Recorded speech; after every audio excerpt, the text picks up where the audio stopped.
The ultimate level of human control is of our very perception of the world we're living in.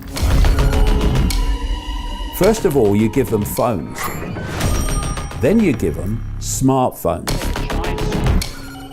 Then you go to technology on the body. Next is inside the body. The other side of it is what they call the cloud. Through the medium of this cloud, they will connect to this self-replicating nanotechnology in the body. It will control what you think. Artificial intelligence becomes the human mind. That's the goal. So, is it such a stretch to think that an anti-human agenda could be perpetrated ultimately by a non-human race, a non-human force operating outside of human visual sight? That's what's happening, ladies and gentlemen. While we're arguing over whether Trump gets in or Harris. Wake the hell up, people. You finish the book and you say, remember who you really are, live who you really are. From that, all else will follow. Be love, be wise, be heart. The nature of who we are, where we are, and what we are is to take away so much of this fear and anxiety.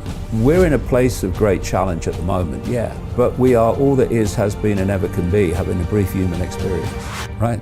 Yeah. That's as bad as it gets. I got a funny feeling you're not going to be stopping or slowing down. Oh no, I will give them the satisfaction. No. I'm here for the long haul. 72, I'm just starting.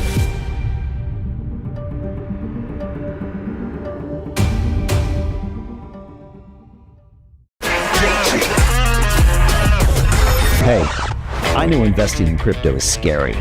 It takes a real leap of faith because there are so many scams, rug pulls, and bad actors out there. It's a dangerous business, which is why 95% of people lose all their money. Well, that's why I created the London Real Investment Club, so you can access the hottest deals on the planet and use the crypto bull market to create the generational wealth that you deserve. Join my team of over 100 people from around the world that are making millions of dollars behind the scenes investing in blockchain, AI, Web3 games, DeFi, Bitcoin, and more. Don't miss out. Click the link below to book a call with one of my team now. But hurry, this bull market will end soon.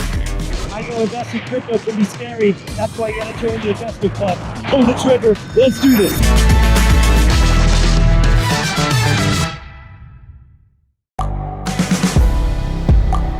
The world is changing. Inspiration is everywhere. It has never been so easy to connect, share, and bring people together. We're learning from others and finding the best in ourselves. Challenging our beliefs. Sharing our vulnerability. Overcoming our fears. Transforming ourselves so we can transform the world. How far can we go? This is London Real. I am Brian Rose. My guest today is... Hi, it's Brian Rose from London Real. You probably know that we've just recently been re-platformed on YouTube after 25 months completely in the dark. The truth is, I really need your help. What I really need you to do is click on that subscribe button right now, like this video, and maybe even leave a comment or share the link with friends. We're really fighting against an algorithm that's tried to keep us quiet for so long. And the more subscribers we have, the more people watch our content, the better guests we can bring you, the better content, and we can continue transforming lives. We've been doing this for 14 years now. I want to do this for another 14 years, but I really need your help. So click on that subscribe button, like the video, leave a comment, share this, and we're going to continue to bring you more and more great content. Thank you. This is London Real. I am Brian Rose. My guest today is David Icke, the English author, broadcaster, and public speaker. For the past 35 years, you have been known as a professional conspiracy researcher, making it your mission to expose who and what is really controlling the world. Your research into prominent political figures, influential family bloodlines, global events, and more recently, the pandemic, has received widespread criticism from the mainstream media. At the same time, you have fostered a worldwide legion of fans who grow tired of the government cover-ups, big tech censorship, and global manipulation efforts that have become an increasing presence in our everyday lives.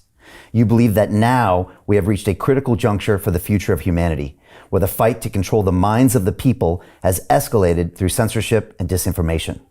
You have said we must all come together to avert a global dystopia, and that nonviolent, non-cooperation only works through unity and respect.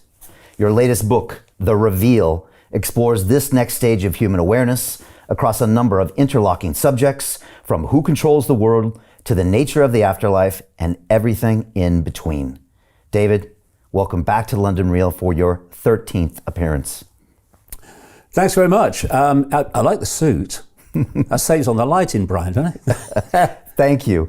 I want to start by reminding everyone that we are streaming live on our Digital Freedom platform, a censorship-free, independent broadcasting system built in 2020 that is of the people, by the people, for the people, and available exclusively on our website at freedomplatform.tv. Can everyone watching now please share this link via the sidebar to any and all of your social media channels, Telegram chats, and email lists? I just want to repeat that. Can everyone watching please share this link now via the sidebar to any and all of your channels? This is important. Just ask your friends and family to give us 15 minutes and they can decide. Over 75% of our viewers come from sharing these episode links peer to peer. So please share this now to all of your contacts and platforms. David, a pledge to you and everyone watching us, none of this conversation will be edited, censored, removed, or banned, and that anyone in the world can watch the full version of this episode for free at freedomplatform.tv. Before we start, I want to remind our viewers that here at London Real, we've been fighting for freedom since 2011. We remain one of the few global media companies whose message is not compromised by advertisers, regulators, or big tech platforms. Few updates before we get started. Our recent documentary film, We Will Not Be Silenced, featuring you, David, provides a shocking look into the Orwellian world of online censorship, where our 2 million subscriber YouTube channel was deplatformed for challenging the status quo. This serves as both a cautionary tale and an inspiration for content creators worldwide to resist big tech censorship. The film has received rave reviews, won over 20 international film festivals, and has now been watched over 14 million times on X. People can watch that film for free now at londonreal.tv/movie. Recently, David, you have been busy on X, and I want to throw out some of the things you've said recently and jump into these ideas. You have said, quote, "They're setting up to play the next or the same scam again. Whatever the next, quote, pandemic is planned to be, it won't be a bioweapon virus or a virus of any kind, monkeypox or otherwise." You have said the controversy over open borders is just another attempt by the global cult to divide and rule us. You have said that same cult wants to silence all dissent, and that anyone still on YouTube must be, by definition, therefore, way back from the cutting edge, end quote. From personal experience, maybe I agree. You've called Elon Musk, quote, a fraud and a wolf in sheep's clothing, claiming X is not the home of free speech, and believe you are being shadow banned. I would only push back and say maybe it's 10 times better than any big tech platform. I'd love to talk about that. You said Donald Trump is, quote, full of bullshit, and called him a moron, warning the American people their only choice in the upcoming election is a woke tyranny under Harris or a Silicon Valley AI tyranny under Trump. Of course, I would also say, after that assassination attempt, maybe he is the only candidate with any hope against the deep state. You've said that what you call the mainstream alternative media, including the likes of Alex Jones, Tucker Carlson, Joe Rogan, and Jordan Peterson, are just puppets or useful idiots that are merely exposing truths that you have been writing about in your books for the last 30 years. Of course, I recently saw Alex Jones in Texas in April, and I would say it feels like he is getting millions of people to think differently. David, you've been highly critical of Andrew Tate, calling him, quote, a professional bullshitter and criticizing his growing relationship with Candace Owens. You've called the UK Prime Minister Keir Starmer a gopher for the global cult and the World Economic Forum, who is not representing the best interests of the British people, and you believe their end goal is to create a dystopian society where everyone's brain is connected to AI, creating a hive mind that would allow the cult complete control of our thoughts, actions, and beliefs. Ultimately, you believe this is an anti-human agenda, and you've asked, quote, is it really such a stretch to believe that this is the work of a non-human force, end quote. So, David, where do we start? Like old times, maybe, with the virus? Where do we start? Well, first of all, I don't, call people like Alex Jones and stuff useful idiots in the sense of they're idiots. What I've been saying about the mainstream of the alternative media is that, during COVID, as I said at the time, the global cult, as I call it, entered the room. People who hadn't seen it before could see that the world was not like they thought it was. And there was this massive kind of, compared with what went before, this massive awakening of people to what's happening, because the world is clearly not like we've been told it is. The people running the world are not the people that we've been told it is, like presidents and prime ministers. And that was such a frickin' opportunity for that awakening consciousness, awakening awareness to expand and expand and expand and expand, to see the greater and greater and greater and greater scale of the deceit, which, as we'll get to as we go along, which I talk about at length in the reveal.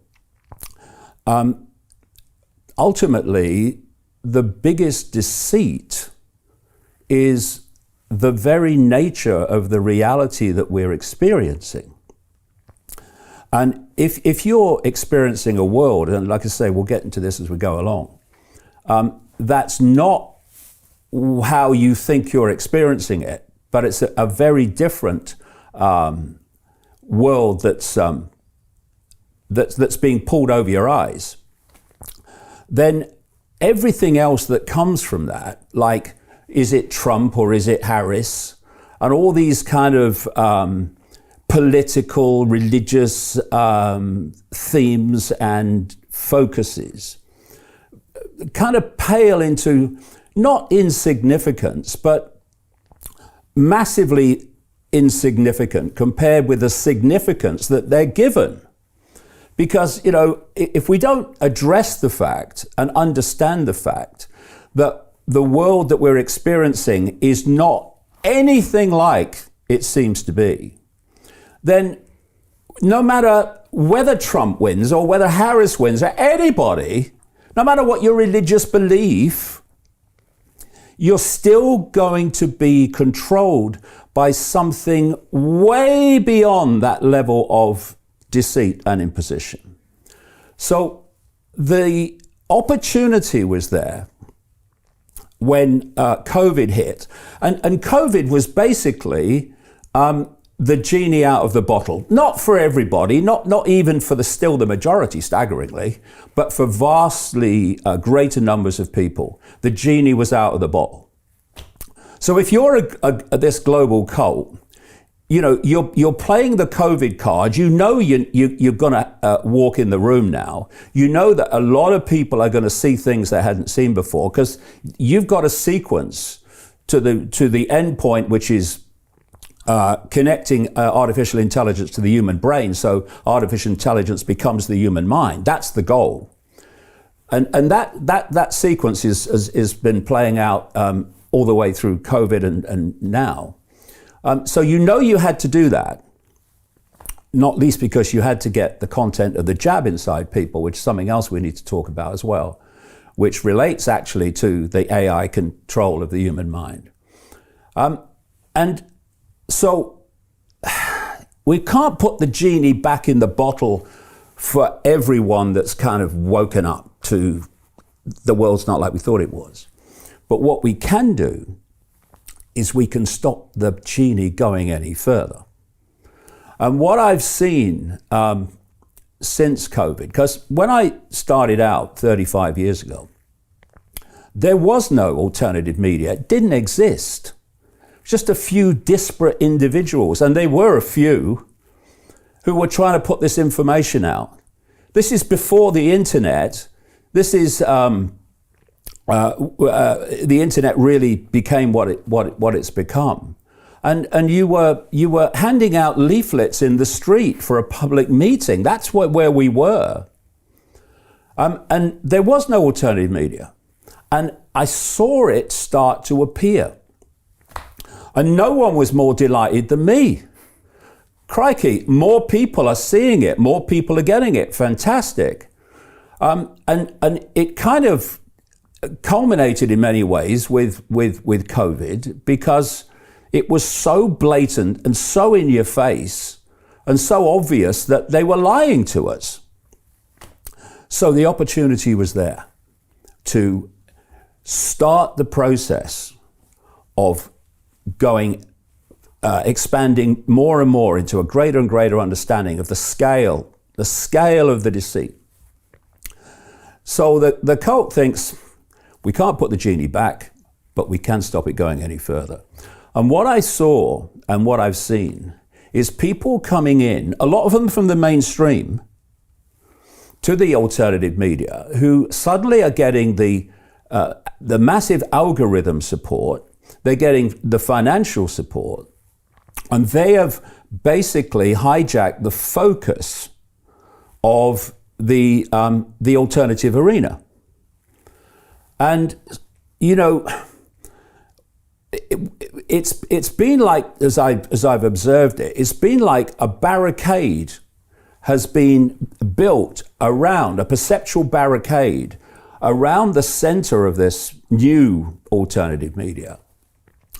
And that barricade is focused on the politics, religion, and basically the 5 sense world of the scene. And what it's done is stop that expansion into greater and greater awareness, because everything suddenly has become myopic. Is it Trump? Is it Harris? And as a result, the alternative media, not least in America, but further afield as well, has simply become right-wing politics. That's what it's become. You see, as this alternative media was emerging, people started to grasp that we live in one-party states. That you may have political party A and you may have political party B, and they may have different emphasis and they may have different rhetoric, but when they get into power, the speed of change may be different with the two parties, but basically the direction is exactly the bloody same. So we live in a one-party state, and what you have to do to understand where the power is you have to go one step back into the shadows to that level which is controlling through both sides, that's operating through both sides. I'll give you a quick example of how that works.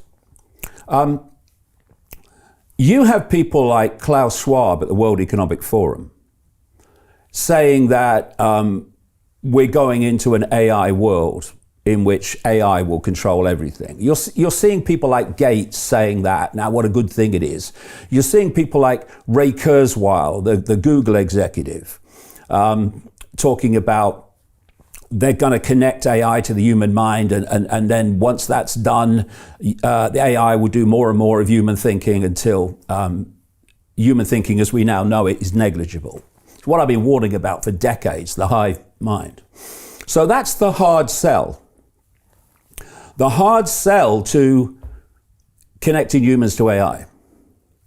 Then on this side, you've got apparently the antipathy of that, the opposite of that. You've got Elon Musk and such people who say, AI, it could be the end of humanity. Oh yes, Elon, he's on our side. And what is Elon Musk saying? The soft sell, and buying Twitter has massively helped in this soft sell. We must connect the humans to AI, because if we don't, we won't be able to compete with AI, and humans will die out. So, okay, Elon, okay, Klaus, what's the outcome that you're both saying must happen? the human brain must be connected to artificial intelligence. And so I'm seeing this everywhere. If you take a step back and you start observing in a dispassionate way, where you don't take sides that cannot be criticized and cannot be wrong, whether it's a religious side or a political side. If you're dispassionate and you just want to know the truth, you start to see how apparent opposites are the same. And so what's happened with the alternative media, and I've got great respect for Alex Jones and what he's done and how he's put a lot of stuff out. Great respect for him on that level. But what I've seen is Alex being pulled in to this barricade, which is focused overwhelmingly, if not totally at the moment, on politics, religion, and all this stuff.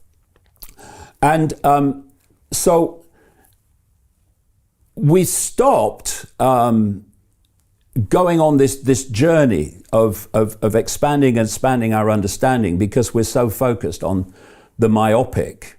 And it's stopped the process, which would have gone on, I hoped, to see the scale of the deceit, because we're just stuck in the myopia. And when I say that we're starting to see more and more people see that we're in a one-party state, and doesn't matter who you vote for, the government still gets in. Now I've seen that alternative media central core regress into the left-right puppet show. And you see, if there's a few of you and you want to control the many, then crucial to that is dividing and ruling the many. It's getting the many, your target population, to fight each other and to be in conflict with each other, because they're so busy fighting each other, they're not looking up and seeing the same hands holding strings connected to both. And so we've got this whole left-right obsession. And the same with the open borders. They've opened the borders to let unlimited, basically, numbers of people from other cultures to come in, because they want the reaction, starting to see it, from the indigenous population, many of which are migrants as well, so that you have this divide and rule. They want constant conflict. And you only go beyond that when you get into these realms of understanding that whether you've got a brown body or a black body or a white body, or whether you have this religion or that religion or that religion, ultimately, they don't want us to know this, we're all expressions of the same consciousness, having different experiences. But instead of that understanding of unity, how we're all actually one consciousness, having different human experiences, they want us to self-identify the I, the me, with the human experience. Not to say, look, I am consciousness having a brief human experience. I am the human experience. That's who I am. Because once they've got people seeing life themselves at that level, divide and rule's a piece of cake. Easy. And that's what we're seeing. And you know, you're only going to get to these, not just these levels of understanding the scale of the deceit, you're only going to get to the levels of really understanding how we can overcome this if you get out of this depressing myopia that the alternative media has got itself into, and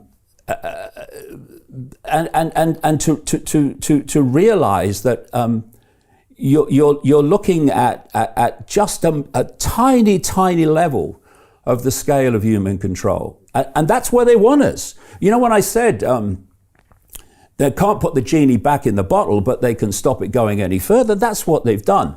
Now, you know, so what am I saying? Am I saying that all these people in the alternative media central core, because I've got enormous respect for lots of people in the alternative media that operate outside of that barricade, but don't get the algorithmic support, don't get the financial support, don't get the coverage, don't get the promotion. Because that's where, for me anyway, the real alternative media is. But I'm not saying that all these people are knowingly kind of controlled opposition and we're going to go in and do that. There will be one or two that do that, yeah. Pump primers, as I call them. But it's real simple. If you want to hold the barrier, the genie, in a myopia that's not ultimately going to be a problem for you, in fact, it could be a benefit, then all you've got to do is pick out people who have a limited knowledge of the big picture and are focused on what you want them to focus on, you want the followers of the alternative media to focus on, which is politics, right-wing politics basically, religion, etc. And you promote the flipping hell out of them.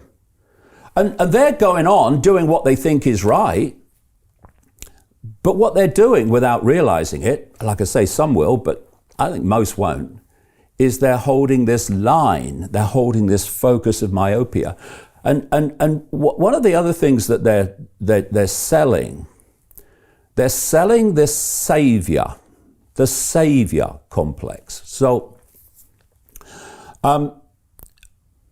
if we understood the true scale of power that we have, if we get out of the self-identity with the labels of the body and human and into the levels of the true I, the eternal I, consciousness, you start to realize what power you have.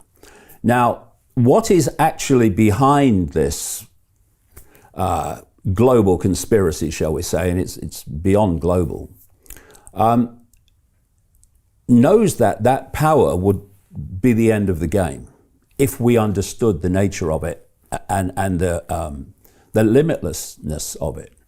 So what they're always trying to do is get you to give your power away. They want you to look at other people and say, you do it. Trump's you going to do save it for us. me. Yeah. So if you look at people, they don't overwhelmingly do their own research into nature of reality. What they'll do is they'll look to a scientist to tell them what reality is.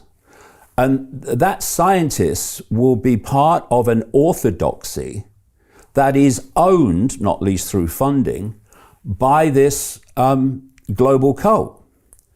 They will look to maybe a politician to do it for them. Oh, Trump's the savior. We've got to get Trump in and then it'll all be fine.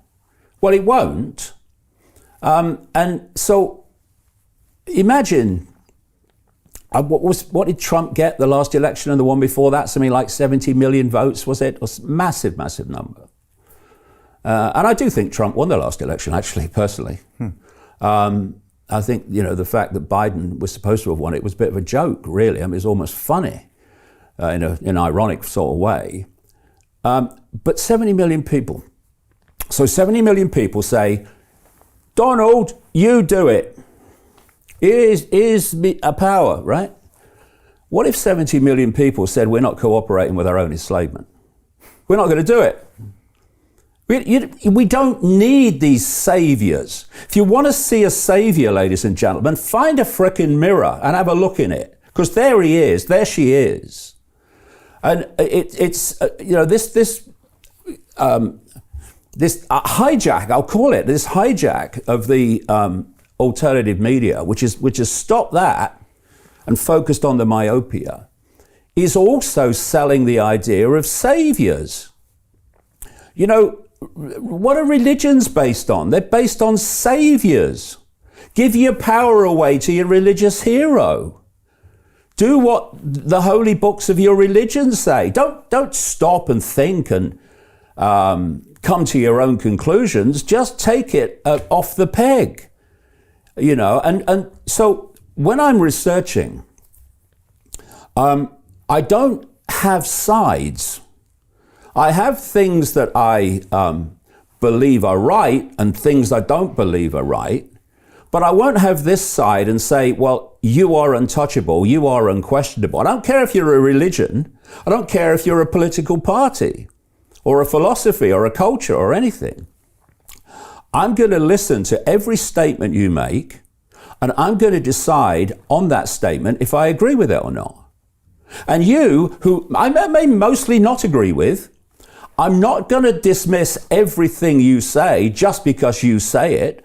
I'm going to listen to it. And if you say something that I think is valid, I'm not going to say, well, no, it's not valid because it's the wrong side. I'm going to say, yeah, I bloody agree with you, mate.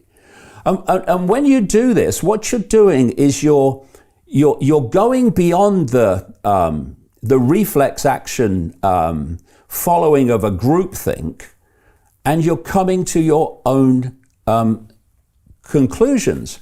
And the other thing I do when I'm researching is I do it on the basis of knowing something that is beyond question, which is one of the few things that is unquestionable.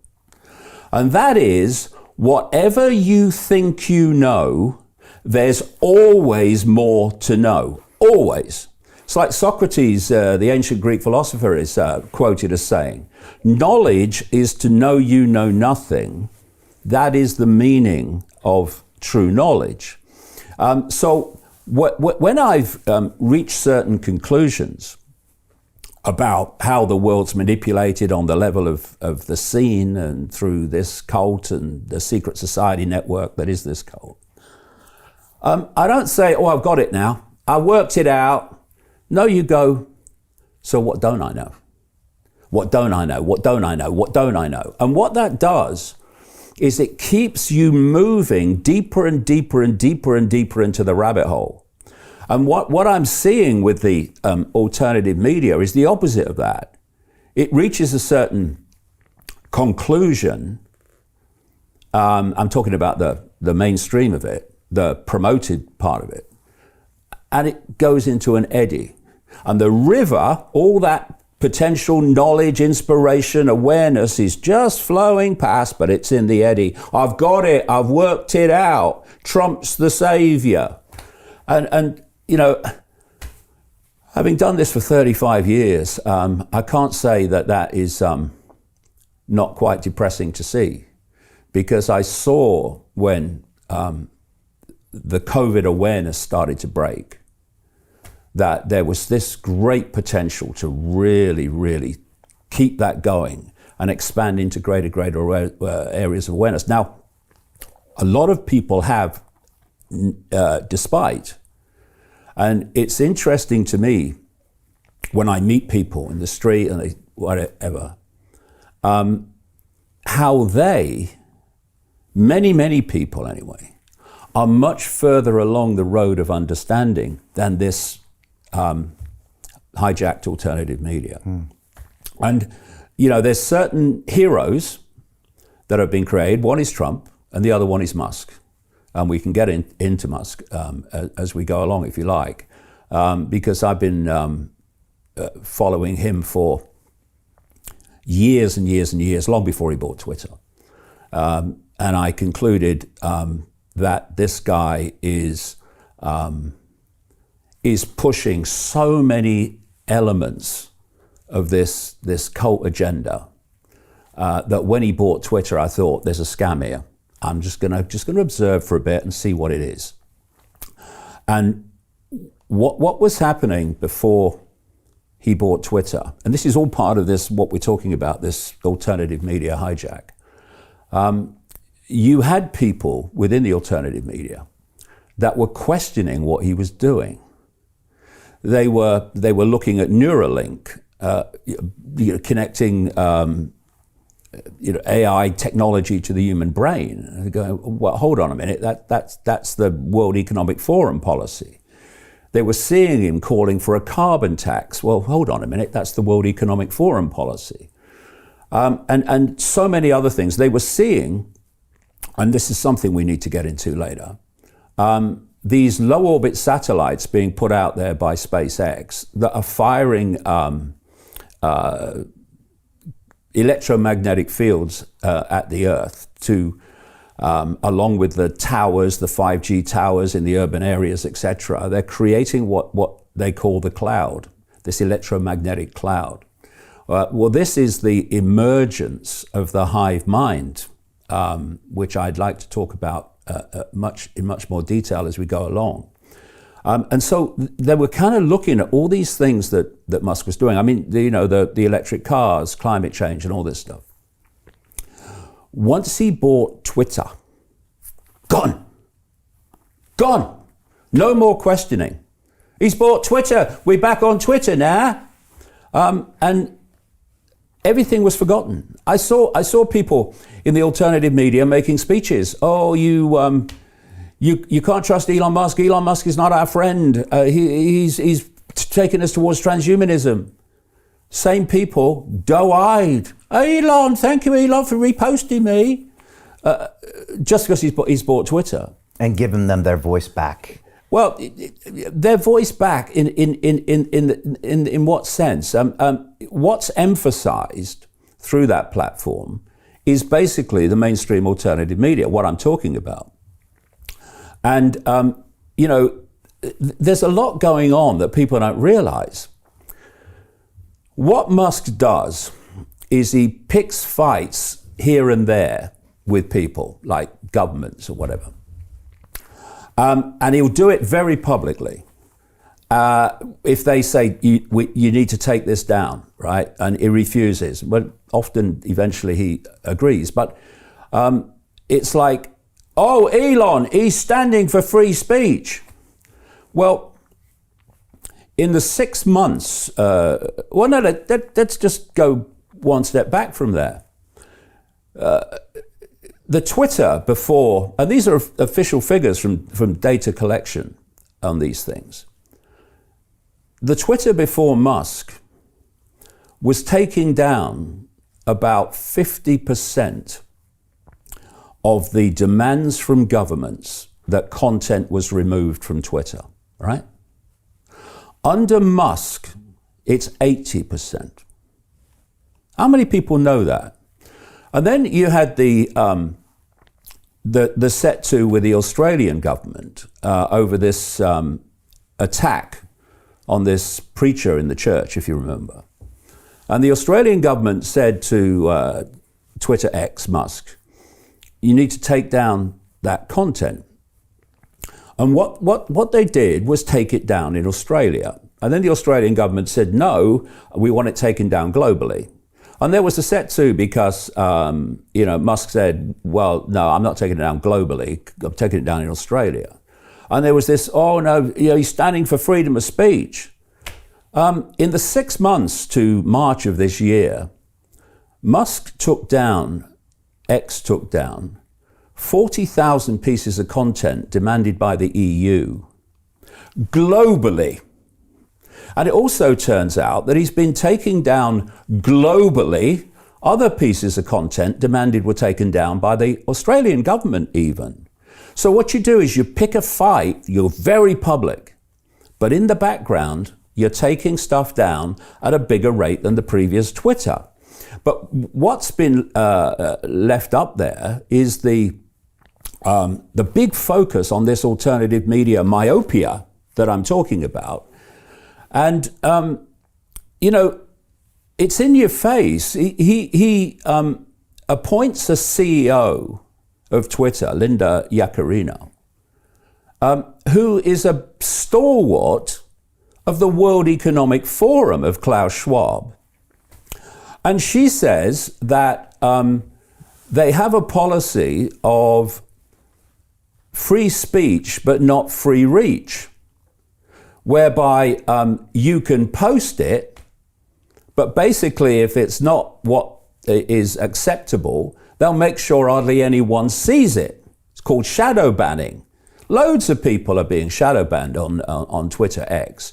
And then she says, and if something's lawful but awful, you're going to struggle to find it on X. Now, Brian, that is not free speech absolutism. And this is the other thing, and I'll finish on this point, and you can come back. You know, it's a big mistake if you see how things are as how things are always going to be. Because things are not always going to be as they are. And we're going to see more and more censorship as we go along, involving Twitter X.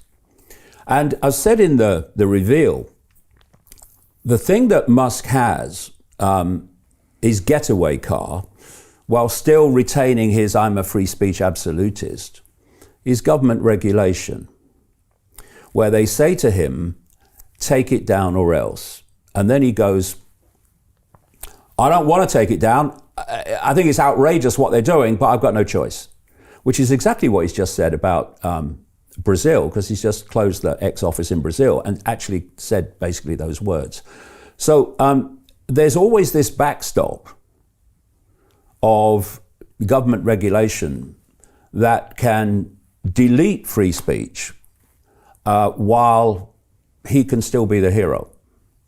And, you know, what I've found interesting about Musk is that he's been saying a few things over the time he's been on Twitter, but he's never been overtly political. He's never kind of jumped on a party political thing. The moment the Trump shooting situation happened, he was immediately in, and now he is absolutely overtly political, supporting Trump, apparently accepting that he would take a government position if it was given to him by Trump. And what's the focus of attention that's happened, not just because of that, but absolutely been accentuated by that? The focus on the answer being politics and the political system. The political system is a scam to persuade you to give your power away for 4 or 5 years before you have another, quote, election, at which you then have the decision on what you're going to give your power away to for the next 4 or 5 years. And while this is happening, the sequence continues to get closer and closer and closer to global dystopia. And I said when the last election in Britain was coming up, that this guy, Keir Starmer, is the cult's man. And when he gets in, because it was obvious he was going to, on 34% of the vote, by the way, democracy, he is going to be ticking off the wish list of the World Economic Forum, an expression of the cult, not the cult itself, but an expression of it, at a very fast rate of knots. And people have been shocked at the speed at which he has done things he said he wouldn't do and not done things he said he would. And if you notice, his election campaign was all about change. Oh, we're standing for change. We want change. Now, anyone that talks about change politically, we want change. Obama, classic, just a repeat of that, is a scam artist. And this is how it works perceptually. You know that most people are not having a great time. And so they want change because they don't want the status quo. So you tell them that you stand for change. You don't tell them what the change is. And then you get in and they realize too late what you meant by change. And that's what we're seeing here. And, you know, I said in the way back, decades ago, that in the books, that the plan is we reach a point, and this relates to the documentary and what happened in the COVID era for a start, but the plan is that we reach the point where no one ever sees or hears anything that is not sanctioned by the state. ultimately sanctioned by the cult, that works through the states, plural. And that's what we're now looking at. What's been happening in the UK since Starmer came to power, the cult's man, the cult's gopher, is a blatant and horrific attack on the most basic foundation of what we perceive to be the right to freedom of opinion and freedom of speech. And it's just the beginning. And I don't like the way the alternative media has gone. That doesn't mean, I think, they're all idiots. What I do say is, for whatever reason, they're not seeing the picture. They're not seeing the scale that's happening. They're seeing this, they're not seeing that. And that's what the reveal is all about. Let's dwell on the UK, because that's where we're here. To continue watching the rest of the episode for free, visit our website londonreal.tv or click the link in the description below.